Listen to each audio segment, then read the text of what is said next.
Bon après-midi. Je ne sais pas quelle heure il est, mais en Éthiopie. Mais mes salutations à partir du Nigeria. C'est un plaisir de pouvoir parler dans cette réunion aujourd'hui, quand bien même je ne suis pas là physiquement. Les diapos, j'espère que vous pouvez voir mon écran.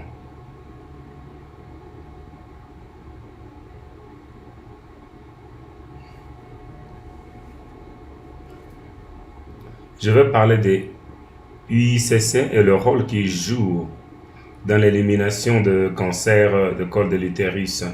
Le Conseil national, c'est c'est un organe qui travaille dans la communauté des gens qui souffrent de cancer.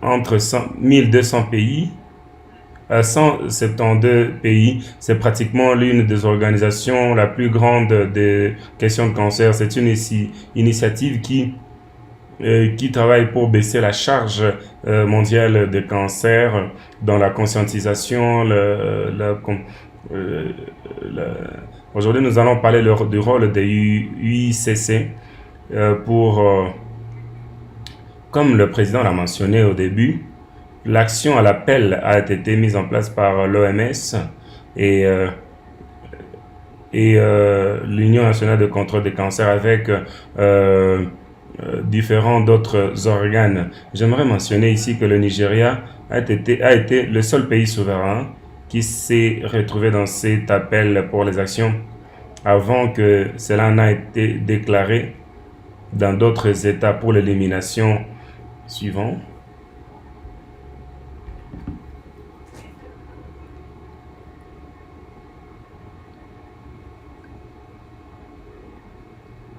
Euh, la contribution la plus importante nous avons édité avec d'autres collègues et on a fait rapport que au moins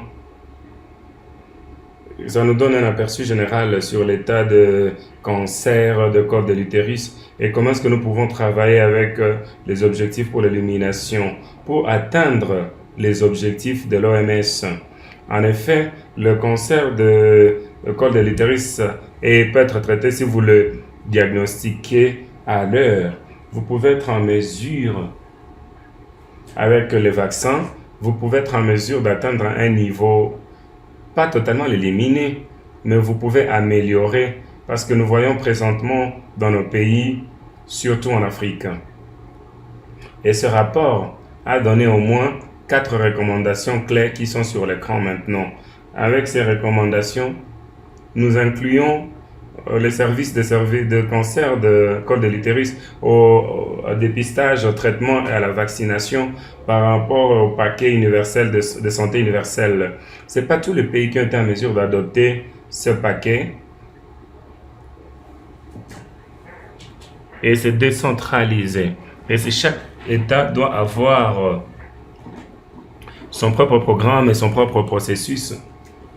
Et aussi de dire que nous avons le secrétaire exécutif dans ce panel et va partager certaines discussions sur le rôle, sur la voie vers l'élimination de cancer et atteindre la couverture de santé universelle.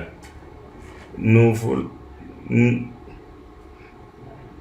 voulons en effet mettre en place pour avoir un plan de cancer, que ce soit national ou décentralisé pour l'État. C'est important qu'une ligne budgétaire puisse être mise en place pour des questions de cancer.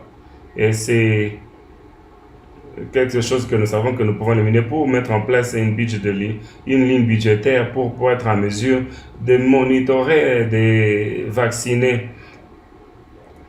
Il y a beaucoup de programmes qui sont en ligne, qui sont mis en place par Chai, mais financés par différentes autres organisations. Beaucoup de pays l'ont mentionné. C'est très important pour que le pays puisse avoir une volonté politique d'inclure cela dans leur ligne budgétaire et aussi le faire la mise en œuvre.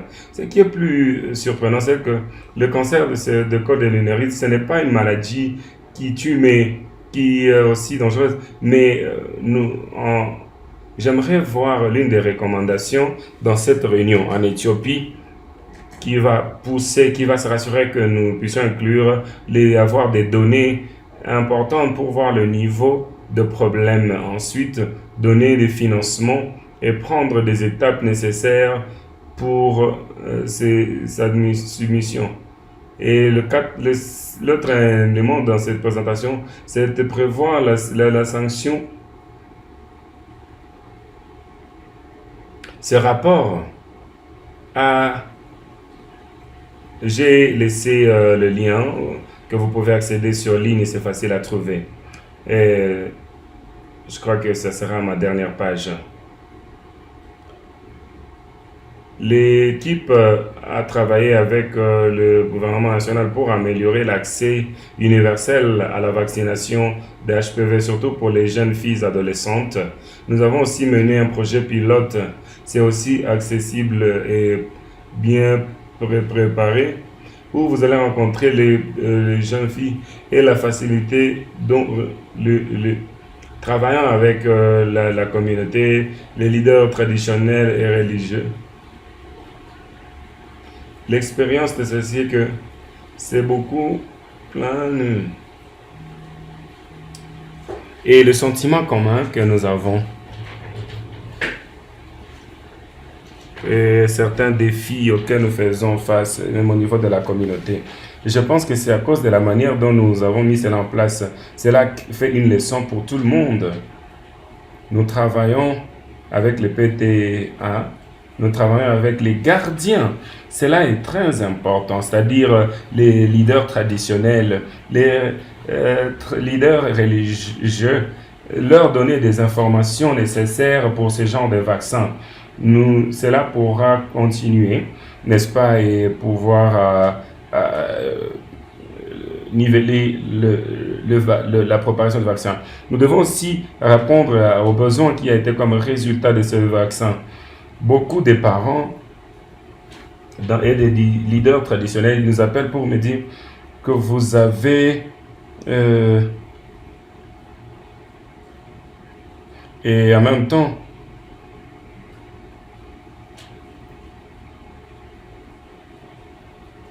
nous voulons nous rassurer que le cancer et le Nigeria sera l'un des pays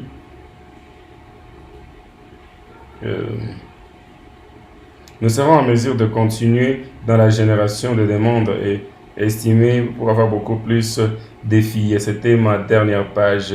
Merci beaucoup.